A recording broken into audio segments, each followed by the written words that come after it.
Salut tout le monde! En Grande-Bretagne, dans les années 1700, il y avait beaucoup de problèmes dans la société britannique.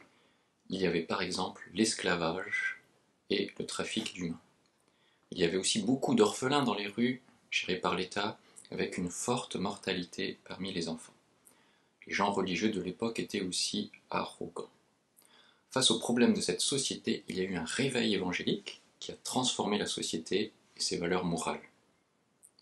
Ce réveil évangélique a eu, je cite, une plus grande influence que tout autre mouvement sur la société britannique. Par exemple, grâce aux chrétiens britanniques, l'esclavage a été aboli progressivement. En 1787, les premiers esclaves sont affranchis en Sierra Leone.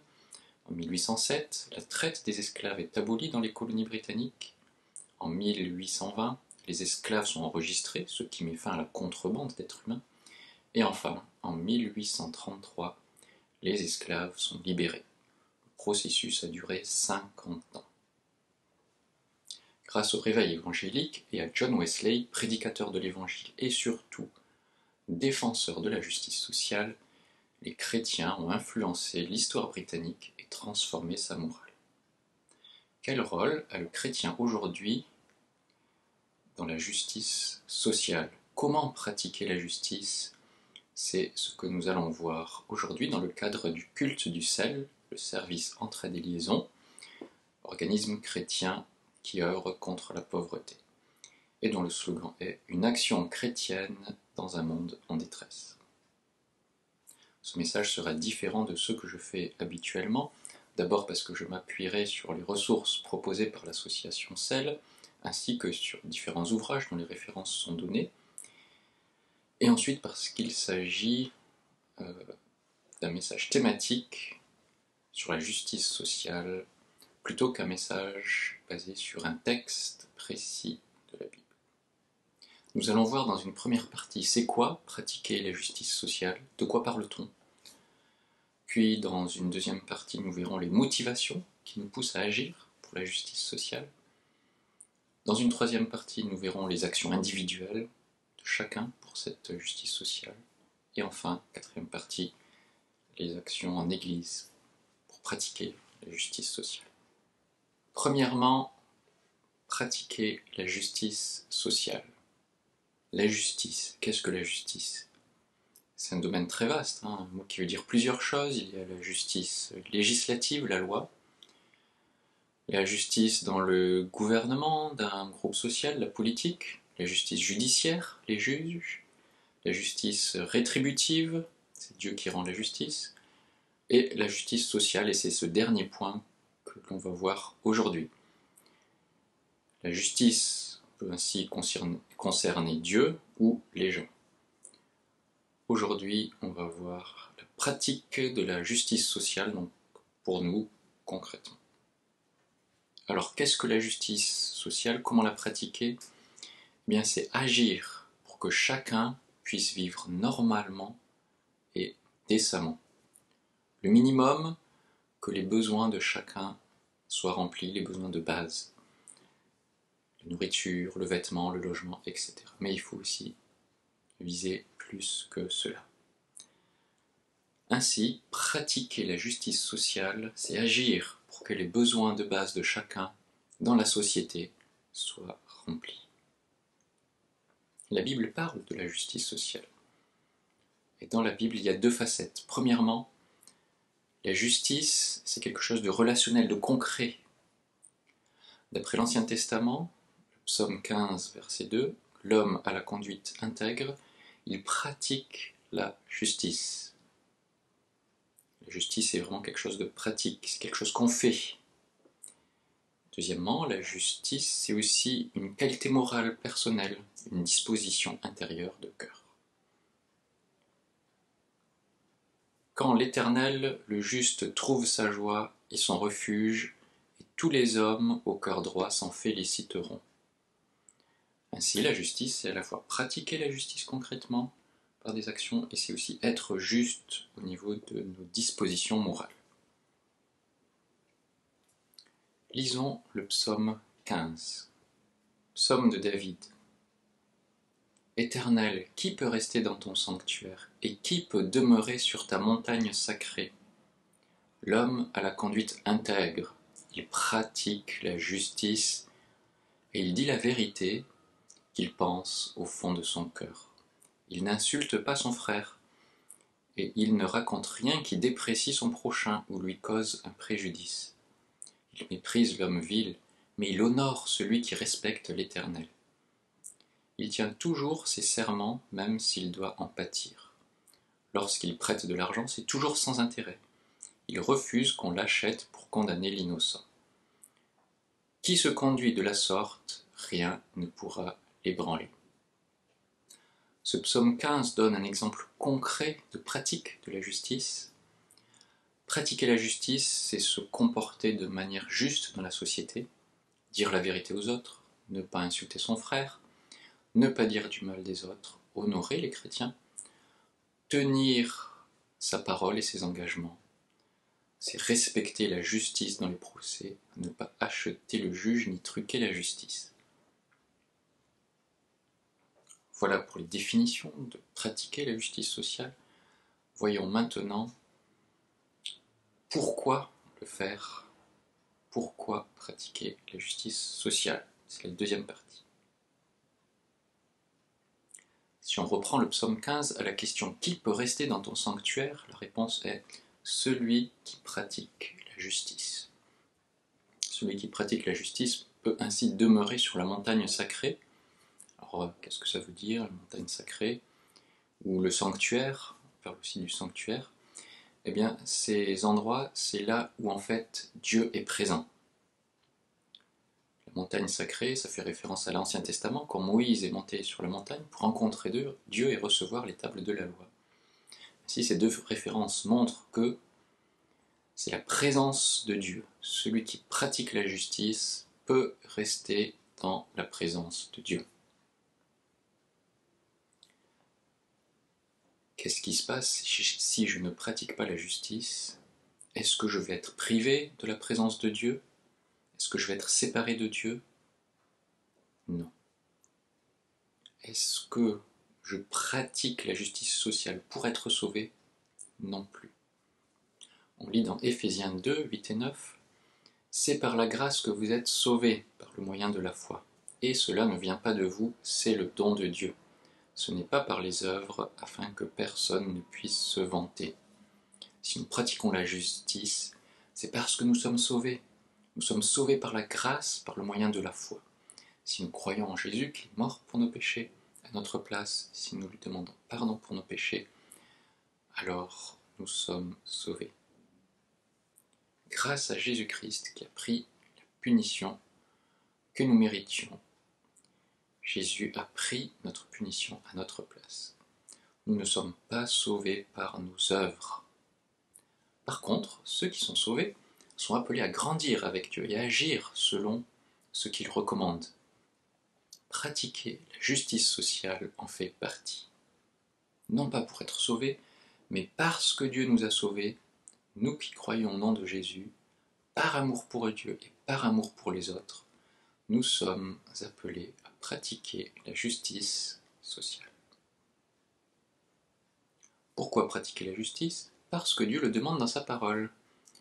Dans Galates 6,10, « Ainsi donc, pendant que nous en avons l'occasion, pratiquons le bien envers tous et surtout envers les frères en la foi. » Prenons un diamant. Le diamant peut couper le verre. Les verriers utilisent le diamant pour cela. Le diamant, c'est un diamant parce qu'il a été créé dans la terre, enfin par nature. Le diamant n'est pas un diamant parce qu'il coupe du verre. De même, le chrétien n'a pas son identité dans la pratique de la justice, mais en Jésus. Et une fois sauvé par Jésus, il peut pratiquer la justice.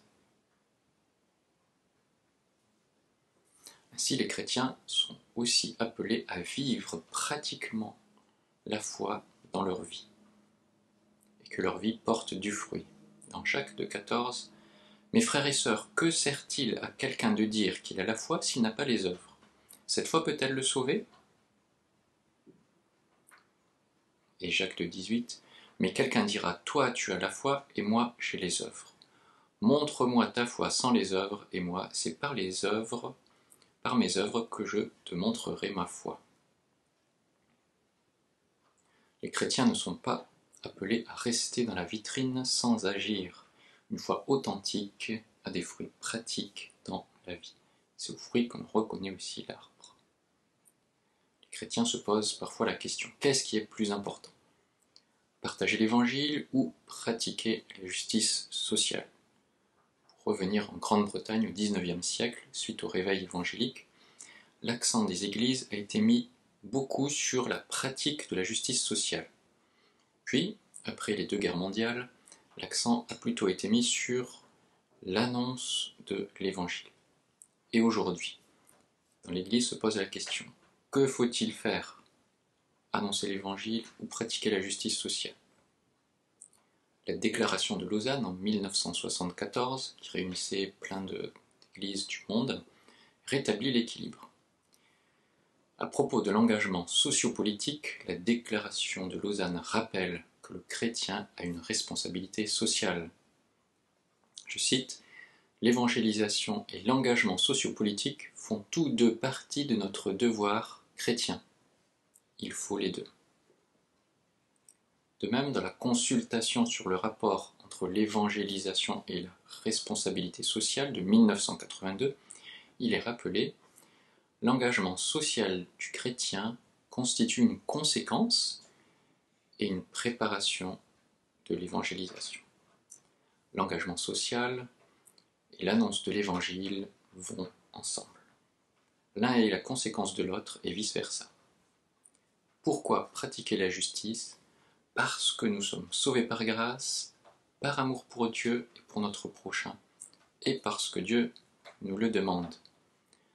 Pratiquer la justice et partager l'évangile, les deux, tout à la fois. Voyons maintenant pratiquement, dans la 3e partie, comment le faire, comment pratiquer la justice sociale en tant qu'individu. Pratiquement, à quoi suis-je appelé en tant qu'individu? À agir, à pratiquer la justice sociale. Tout chrétien est ainsi appelé à servir et à témoigner de sa foi. Pour pratiquer la justice sociale, nous sommes premièrement appelés à tenir compte des besoins pressants autour de nous. Dans la parabole du bon samaritain, l'enseignant qui passe ne peut pas dire « je vais à la synagogue, ce n'est pas mon service d'aider les gens ». Ézéchiel 18, 7 dit ceci, « Pratiquer la justice, c'est donner son pain à celui qui a faim et couvrir d'un vêtement celui qui est nu. » Un mot concernant la sobriété. Sobriété au sens de se comporter avec retenue dans la gestion de nos finances. Faisons attention au superflu et dépensons avec mesure. Cela permet d'être plus généreux envers son prochain et d'aimer de cette manière notre prochain. Être sobre au niveau de nos finances personnelles permet aussi de ne pas trop participer à la société de consommation, et ainsi renoncer à une mentalité du tout de suite, pour moi, maintenant. Être sobre, c'est vivre différemment, peut-être un peu plus simplement que bien des personnes qui auraient le même niveau de ressources que nous. La sobriété dans les finances peut nous aider à pratiquer la justice sociale. Pratiquer la justice, c'est deuxièmement agir sur le long terme. John Stott distingue d'une part le service social, d'autre part de l'action sociale. Les mots se ressemblent, mais voyons la différence. Reprenons l'exemple de l'esclavage. Le service social, dans le cas de l'esclavage, serait de faire en sorte que le traitement des esclaves soit moins dur, d'œuvrer pour plus d'humanité, plus de confort dans le traitement des esclaves. Dans l'autre sens, l'action sociale serait de faire en sorte que le système même de l'esclavage puisse changer, que l'esclavage soit aboli. Ainsi, de manière plus large, le service social serait l'aide aux personnes qui en ont la nécessité, les besoins, et l'action sociale, ce serait plutôt d'améliorer, de transformer le système économique et politique dans lequel nous vivons pour réduire la pauvreté. L'engagement du chrétien, c'est à la fois pratiquer la justice sociale dans le service social et dans l'action sociale, les deux, à la fois sur le court terme et sur le long terme, pour les besoins urgents et aussi en agissant selon nos moyens pour faire évoluer la société. Pratiquer la justice sociale, c'est donc agir pour œuvrer, améliorer la société. Dans l'Église, bien sûr, on ne fait pas de politique au sens strict. En France, l'Église est séparée de l'État et l'Église ne prend pas position pour tel ou tel parti politique et elle ne participe pas au gouvernement. Par contre, l'Église, bien sûr, prie pour les dirigeants du pays et pour la paix du pays. En même temps, les chrétiens sont appelés, en tant qu'individus, à participer à la vie de la ville et du pays dans lequel ils vivent. Les chrétiens ont leur responsabilité de citoyens. Pratiquer la justice sociale, c'est aussi agir dans la vie de la communauté humaine qui nous entoure. C'est agir dans notre pays. C'est ce que Jésus a fait lorsqu'il a guéri les malades et annoncé l'Évangile. Il a pratiqué la justice autour de lui. Dans ce sens, tout chrétien est appelé par exemple à voter, à s'informer sur les problèmes de son temps ou assister aux débats publics. Il peut soutenir les parlementaires ou encore participer aux manifestations comme tout citoyen. Et en même temps, il est possible que certains chrétiens soient appelés à titre individuel à un engagement particulier pour pratiquer la justice par des actions sociales au sens d'œuvrer pour changer la société. En reprenant le réveil évangélique en Grande-Bretagne, il y a eu un groupe d'amis chrétiens qui se réunissaient entre eux à Clapham pour se mettre d'accord sur les évolutions sociales qui seraient bien de proposer pour améliorer la société. Et ensuite, ils agissaient chacun individuellement en politique pour arriver à ces changements. Et c'est ainsi, notamment, entre autres, que l'abolition de l'esclavage a pu se faire. Peut-être que certains aujourd'hui sont appelés, comme ces chrétiens britanniques du XIXe siècle, en tant qu'individus, à agir aussi autour d'eux, à faire partie de groupes de chrétiens ou de groupes existants pour partager la vision biblique du monde, que ce soit même dans des partis politiques, des syndicats ou des associations professionnelles en tant qu'individus. Est-ce ton cas? L'Église peut aussi te soutenir. Les possibilités d'amélioration sont grandes, cela peut sembler un défi irréalisable, mais Dieu nous appelle à pratiquer la justice autour de nous. Prenons l'image du colibri. Ce petit oiseau, voyant la forêt brûlée, se dit « je vais faire ma part ». Et il prend une goutte d'eau à la rivière et il essaye d'éteindre l'incendie. Devant lui, les autres animaux déçus regardent la forêt brûlée. Chacun, comme le colibri, a sa part à faire pour éteindre l'incendie, même si c'est une goutte d'eau, même si cela peut sembler dérisoire. Si tous s'y mettent, peut-être que l'incendie pourra être éteint ou au moins atténué. Souvenons-nous malgré tout que dans tous les cas, Dieu règne et reste le maître de l'histoire.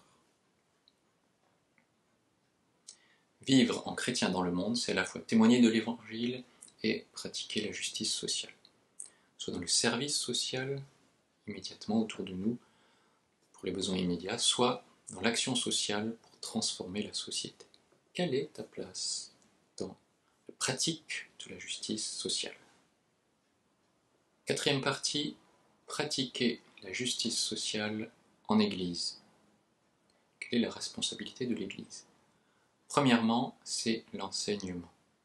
L'Église enseigne et annonce l'Évangile.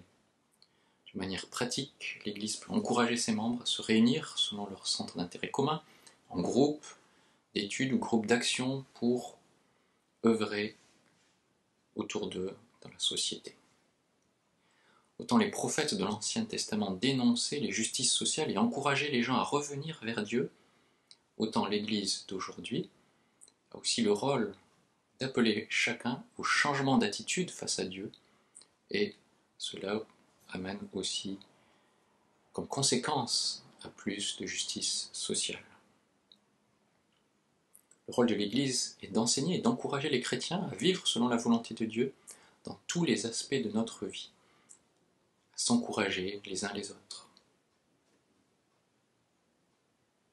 Sylvain Romerovski indique « L'Église devrait faire réfléchir les chrétiens sur leur vocation et la manière dont ils vont vivre leur vie professionnelle ou tout autre engagement éventuel au service de la société, et donc sur leur responsabilité en tant que chrétiens envers les démunis.